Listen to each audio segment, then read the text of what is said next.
Nagababu social మీడియాలో post చేసిన tweet పైన ఆసక్తికరమైన చర్చ సాగుతోంది. అల్లు అర్జున్ ను ఉద్దేశించి ఈ వ్యాఖ్యలు చేశారని కొందరు నెటిజన్లు వ్యాఖ్యానిస్తున్నారు. అల్లు అర్జున్ నటించిన పుష్ప 2 సినిమా విడుదల కాబోతున్న తరుణంలో ఈ పోస్టులు హాట్ టాపిక్ గా మారాయి. నువ్వు అడ్డదారిలో వెళ్తున్నావని గ్రహిస్తే వెంటనే నీ దారి మార్చుకో. నువ్వెంత ఆలస్యం చేస్తే నీ మూలాల దగ్గరికి చేరుకోవడం అంత కష్టమవుతోందని స్వామి వివేకానంద కొటేషన్ ను పోస్ట్ చేశారు.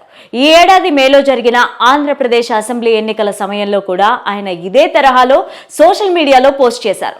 సహాయం చేసేవాడు పరాయివాడైనా వాడు మనవాడే, కానీ మనవాడైనా సహాయం చెయ్యకపోతే పరాయివాడేనని ఆయన అప్పట్లో చేసిన ట్వీట్ కూడా చర్చకు కారణమైంది.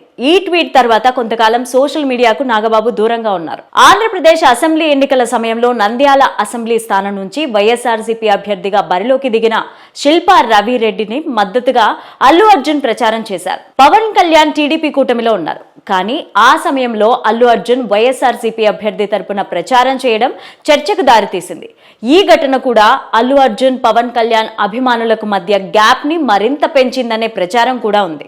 అయితే పవన్ కళ్యాణ్ డిప్యూటీ సీఎంగా ప్రమాణం చేసిన సమయంలో కారణాలు తెలియదు, కానీ అల్లు అర్జున్ ఈ కార్యక్రమానికి దూరంగా ఉన్నారు.